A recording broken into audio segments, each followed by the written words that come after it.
अपना बैंक।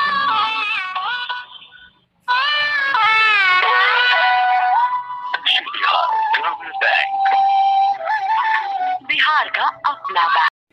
दोस्तों, अगर आप दक्षिण बिहार ग्रामीण बैंक के कस्टमर हैं तो ये वीडियो आपके लिए बहुत ही खास होने वाला है। इस वीडियो में आपको कृषि अथवा खेती बाड़ी ऋण की संपूर्ण जानकारी प्राप्त होगी। इस वीडियो के द्वारा आपको केसीसी लोन के बारे में महत्वपूर्ण जानकारी दिया जाएगा।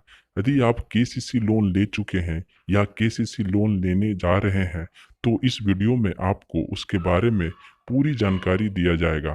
केसीसी लोन के अलावा एग्रीकल्चर सेक्टर में मिलने वाले लोन जैसे ट्रैक्टर लोन, हार्वेस्टर लोन और भी कई तरह के एग्रीकल्चर मशीनरी के लोन के लिए आपको कितना रेट ऑफ इंटरेस्ट लग रहा है, ये लोन किस प्रकार से मिलता है, इसके बारे में आपको संपूर्ण जानकारी इस वीडियो में प्राप्त होगा।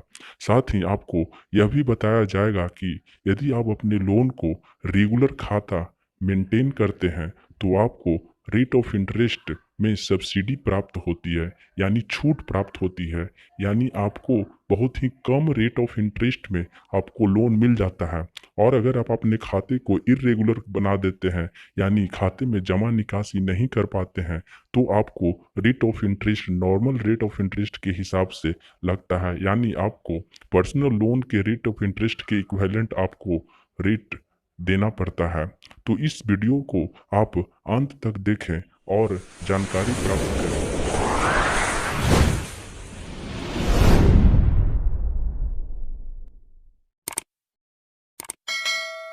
अपना बैंक।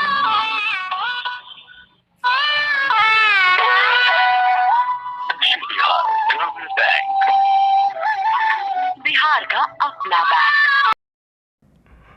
दोस्तों, एग्रीकल्चर सेक्टर में यानी खेती बाड़ी के लिए किसानों को दो तरह का लोन दिया जाता है। पहला सीसी लोन, जिसे कैश क्रेडिट लोन कहा जाता है, और दूसरा टर्म लोन। दोनों लोन अलग अलग तरह का होता है। कैश क्रेडिट लोन का मतलब है कि आप लोन की राशि जमा या निकासी कर सकते हैं, लेकिन टर्म लोन लेने के बाद आपको राशि किस्तों में बैंक को जमा करनी होती है। दोस्तों, जब आप किसान क्रेडिट कार्ड यानी फसल उत्पादन के लिए लोन लेते हैं तो आपको कैश क्रेडिट लोन प्राप्त होता है।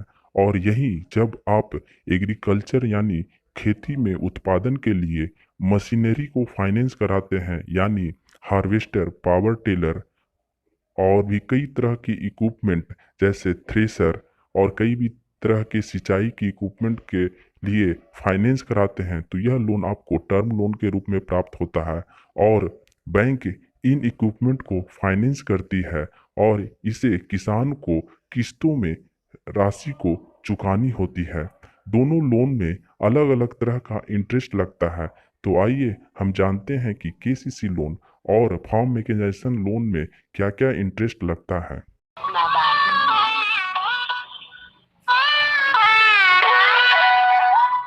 बिहार ग्रामीण बैंक, बिहार का अपना बैंक। दोस्तों, यदि आप केसीसी लोन प्राप्त करते हैं और अपने लोन खाते में जमा निकासी रेगुलर कस्टमर के रूप में करते हैं, यानी दो फसल उत्पादन के बीच जो लोन आप बैंक से केसीसी के रूप में प्राप्त करते हैं उसमें जमा निकासी आप रेगुलर कस्टमर के रूप में करते रहते हैं, तो आपको रेट ऑफ इंटरेस्ट 7% के हिसाब से देना होता है।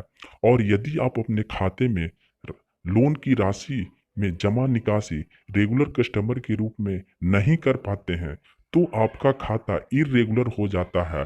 ऐसी परिस्थिति में आपको 10.65% के हिसाब से आपको नॉर्मल रेट ऑफ इंटरेस्ट देना होता है। तो दोस्तों, आपको मेरी सलाह है कि जब भी आप केसीसी लोन प्राप्त करते हैं तो अपने खाते को रेगुलर ढंग से मेंटेन कीजिए। इसके लिए आपको दो फसल उत्पादन के बीच अपने खाते में जमा निकासी करते रहना होगा ताकि आपका रेट ऑफ इंटरेस्ट 7% ही रहे। दोस्तों, यदि आप एग्रीकल्चर सेक्टर में टर्म लोन प्राप्त करते हैं, यानी फार्म मैकेनाइजेशन के लिए यदि आप लोन फाइनेंस कराते हैं। जैसे यदि आपने पावर टिलर, हार्वेस्टर, ट्रैक्टर और भी कई तरह के खेती बाड़ी में उपयोग होने वाले इक्विपमेंट को बैंक से फाइनेंस कराते हैं तो आपको इन लोन पे 11.15% रेट ऑफ इंटरेस्ट देना होता है। याद रहे, यह लोन आपको टर्म लोन के रूप में प्राप्त होता है। इस लोन को आपको किस्तों में बैंक को चुकानी होती है। टर्म लोन के रूप में bank power tiller, disc plough trolley, harrow, agriculture machinery जैसे thresher, harvester, seed cum fertiliser, drills, harrows, hoes, spray, plant protection equipment के लिए लोन फाइनेंस करती है। याद रहे, आपको टर्म लोन में इन इक्विपमेंट को रिपेयर एंड रिनोवेशन के लिए भी आपको लोन दिया जाता है। 4 एकड़ अथवा उससे अधिक भूमिगार को 35 एचपी से अधिक पावर का ट्रैक्टर खरीदने के लिए ऋण दिया जाता है। 2.5 एकड़ अथवा उससे अधिक के लिए 35 एचपी से कम पावर का ट्रैक्टर खरीदने के लिए लोन फाइनेंस किया जाता है। याद रहे, रेट ऑफ इंटरेस्ट 11.15% ही देना होता है, लेकिन यह रेट ऑफ इंटरेस्ट MCLR में चेंज होने से घटता या बढ़ता रहता है। कोई भी किसान KCC लोन ले सकता है यदि उसके पास अपनी भूमि या खानदानी भूमि हो, बशर्ते कि उसके डॉक्यूमेंट उसके पास उपलब्ध होने चाहिए। 3 लाख तक के KCC लोन के लिए किसी भी तरह का अनुबंधित यानी मोर्टगेज करने की जरूरत नहीं होती। 3 लाख से अधिक KCC लोन प्राप्त करने के लिए भूमि को मोर्टगेज करना पड़ता है। किसान की भूमि पर स्वामित्व का निर्धारण बिक्री डीड जिसे सेल डीड, खातियान, मालगुजारी रसीद आदि से किया जाता है। भू स्वामित्व प्रमाण पत्र जिसे लैंड पोजीशन सर्टिफिकेट, संपत्ति अवहार प्रमाण पत्र, non encumbrance certificate, legal opinion, search report, स्थानीय जांच के आधार पर उसके स्वामित्व की संपुष्टि की जाती है। 50,000 तक के KCC लोन के लिए किसी भी तरह के LPC की जगह पर किसानों को शपथ पत्र लिया जाता है। शपथ पत्र में किसान के स्वामित्व की जमीन की चौहद्दी सहित पूरा ब्यौरा जिसमें मौजा, थाना संख्या, खाता संख्या, खसरा संख्या, रकबा आदि दिया हुआ होना चाहिए और संदर्भित भूखंड का अद्यतन मालगुजारी रसीद लेकर भी KCC दिया जाता है।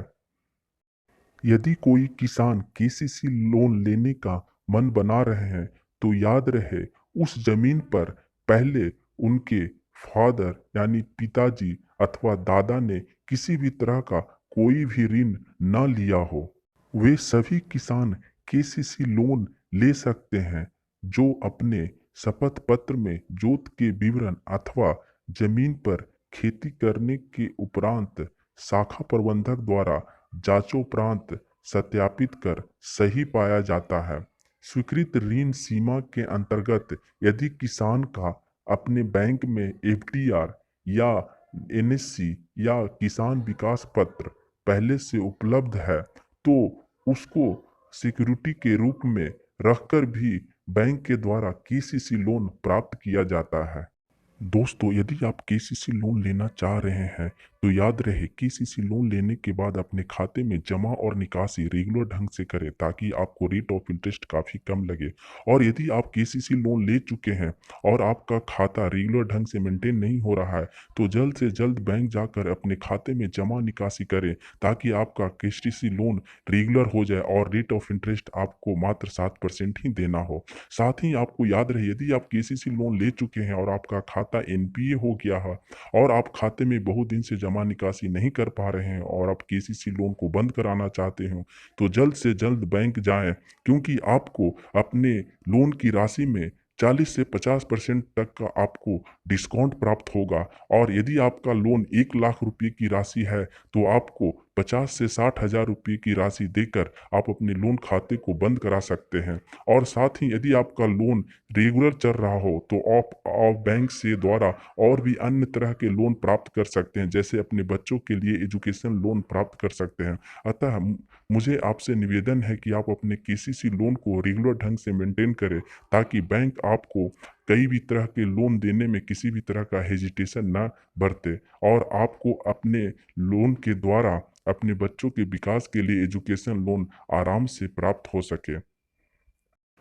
दोस्तों, आपको यह वीडियो कैसा लगा इसके बारे में ज़रूर बताइएगा, और किसी भी तरह का आपको जानकारी प्राप्त करना हो तो कमेंट बॉक्स में ज़रूर बताइएगा। अगर आप इस चैनल में नए हैं तो चैनल को सब्सक्राइब करें और बेल आइकन को दबाना बिल्कुल ना भूलें। इसी भी तरह का महत्वपूर्ण जानकारी को लिए आप कमेंट बॉक्स में कमेंट करके ज़रूर बताएं। Thanks for watching this video.